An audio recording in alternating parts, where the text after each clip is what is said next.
Continúa el Superbeat Chess de Rumania y tras la ronda número 4, la tabla de posiciones del ranking mundial vuelve a cambiar levemente, sobre todo en sus primeros lugares. Sobre todo después de la partida en donde se enfrentaron los grandes maestros Fabiano Caruana y Daniel Deac.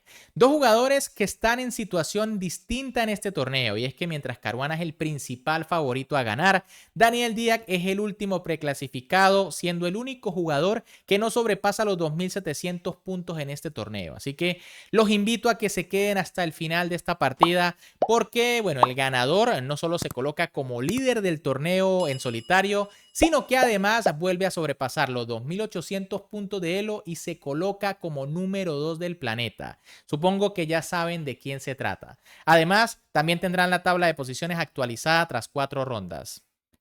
Con las piezas blancas, en esta partida, el gran maestro Fabiano Caruana iniciaba con la jugada D4, mientras que con las negras, el gran maestro rumano, el gran maestro local Daniel Deac, respondía con caballo F6. C4 de Caruana, E6 de Daniel Deac, caballo C3 y alfil B4. Tenemos una defensa nimzo-india por parte de las negras. E3, enroque y ahora A3. Bueno, Fabiano Caruana decide definir rápido la situación del alfil de su rival, ¿no? Aquí también se puede jugar alfil D3 esperando un poco y tras D5, caballo F3, ¿no? Una posición bastante normal. Tras la jugada A3, las negras deciden jugar alfil por C3 jaque inmediatamente. ¿Cuál es la idea de entregar la pareja de alfiles tan pronto? Bueno, que las blancas tienen que jugar B por C3 y tras C5 se fijan los peones doblados. Esta es la idea de las negras, jugar contra la estructura.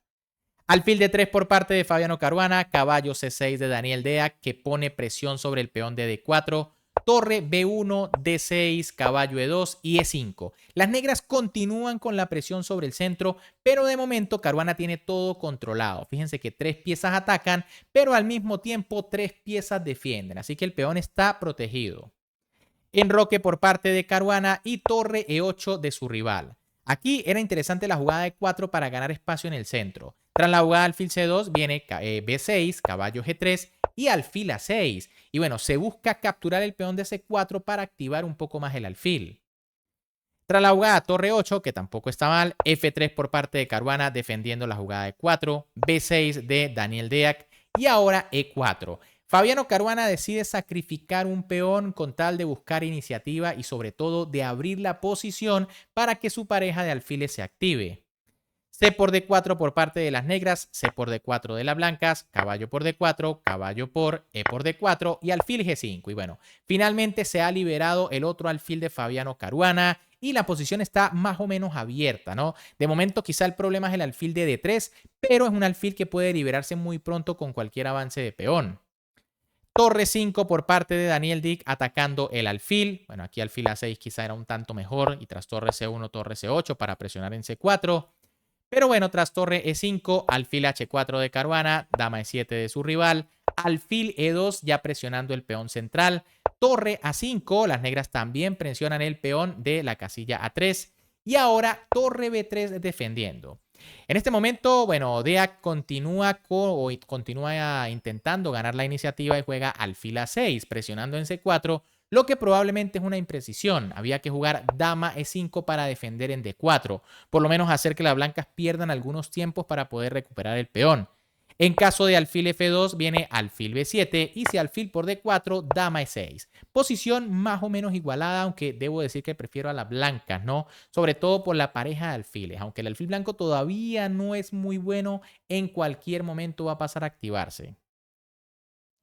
Pero tras la jugada alfil A6, dama por D4 de las blancas, dama E5 de las negras, torre D1, dama por D4 y torre por D4. En esta posición las negras se quedan con la debilidad de 6 y las blancas se quedan con la debilidad en C4 y A3. Sin embargo, la pareja de alfiles va a hacer la diferencia.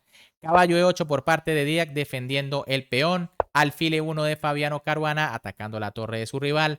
Torre C5, alfil B4, torre C6, la torre sigue huyendo, se coloca en una casilla de donde puede vigilar al peón.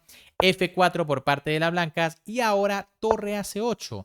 De nuevo una jugada que parece lógica presionando aún más el punto C4, pero primero era mejor G6 para abrirle un huequito al rey, ¿no? Tras G4 viene torre a C8 y bueno, ahora sí se empieza a presionar. Ahora, tras torre a C8, Fabiano Caruana juega torre C3 defendiendo su peón. Torre 8 C7 de las negras, rey F2 de las blancas, H5, H3, G6, A4, torre C8, rey E3, alfil B7 y F5. Poco a poco Caruana sigue avanzando, ¿no? Fíjense que las negras pues no tienen demasiado contrajuego, no hay muchas jugadas posibles en esta posición. Caruana tiene todas las rupturas controladas, por ejemplo jugadas como D5 o B5. Así que ahora quiere seguir avanzando con el rey, quizá por el flanco de rey para atacar.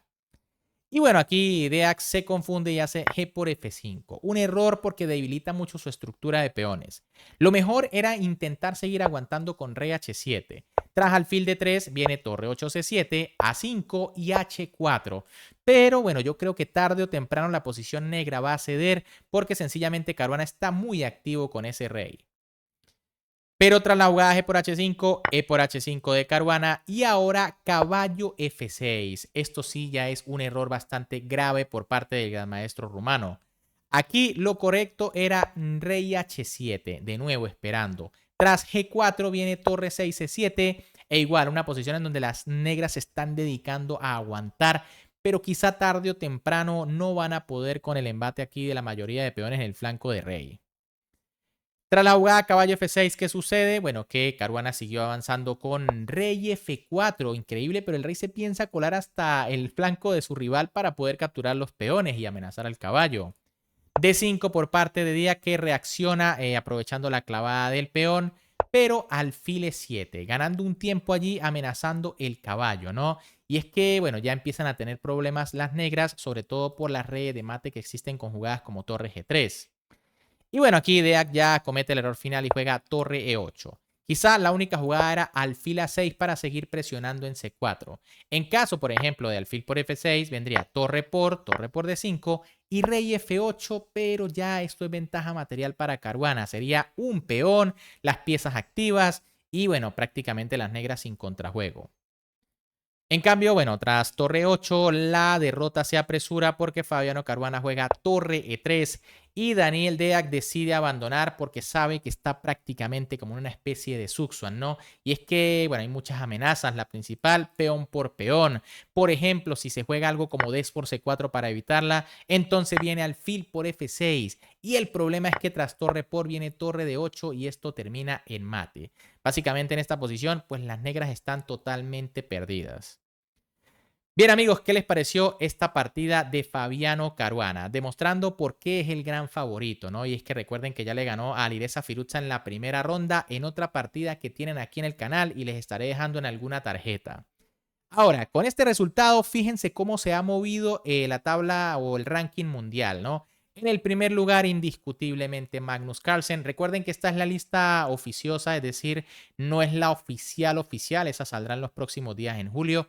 Pero podemos ver allí a Magnus Carlsen en el primer puesto con 2.831.8. Y en el segundo lugar, muy disputado allí, Fabiano Caruana, 2.801.8. Mientras que le sigue Hikaru Nakamura con 2.801.6. Están allí, ¿no? Solamente los separa 2 milésimas allí, ¿no? Esto puede variar, por supuesto. Solamente con que Caruana pierda una partida, ya bajaría de los 2.800 y Naka volvería a ser el número 2. Mientras que si, por el contrario, Fabiano Caruana logra ganar otra partida, pues de hecho se colocaría a más distancia de Hikaru Nakamura y, ojo, más cerca de Magnus Carlsen. Recuerden que apenas vamos en la cuarta ronda, todavía queda mucho torneo por delante. En el tercer lugar, Hikaru Nakamura del ranking. Cuarto lugar, Arjun Erigaisi. Nepo en el quinto. Gukesh, sexto del mundo, ¿no? Cuidado con el retador del título mundial, que superó a Abdusattorov, que está séptimo. Pragnananda, octavo. Wesley So, noveno. Y Weiji. Weiji, quiero ver jugar de nuevo a Weiji. Ahí está en el 10º puesto. Ahora, aquí, como les prometí, está la tabla de posiciones actualizada tras la ronda número 4. En el primer lugar, líder en solitario con 3 puntos, Fabiano Caruana. 2 victorias, 2 tablas tras 4 rondas. En el segundo lugar, Rameshbabu Pragnananda, que también está a un gran nivel, 2 puntos y medio. El retador al título mundial, Domarajo Gukesh, 2 puntos y medio. Ojo con la partida entre estos dos que nos regaló un final realmente asombroso, muy instructivo. Vayan a ver esa partida que la subí en el video anterior. En el cuarto lugar, Maxime Bachier-Lagrave, 2 puntos, al igual que Nepomniachtchi, Wesley So, Firuza, y más abajo apenas con 1,5 puntos, Abdusattorov, Anish Giri, y bueno, en el fondo, como era de esperar en parte, el gran maestro Daniel Deac, que está con tan solo 1 punto. Bien amigos, ¿qué les pareció esta partida? ¿Qué les parece la actuación de Fabiano Caruana? Si les gustó, por supuesto, como siempre, me pueden apoyar muchísimo dándole un buen like a este video, suscribiéndose al canal y activando la campanita para que sigamos disfrutando de estas fantásticas partidas. Además, muy pendientes de la actuación de Faustino allí en el Cerrado de Barcelona, donde está a punto de lograr su título de maestro internacional. ¿Lo logrará? Mañana lo sabremos en la última ronda, transmisión en vivo, así que muy atentos, suscríbanse. Un gran saludo para todos, se me cuidan y nos vemos en el próximo video.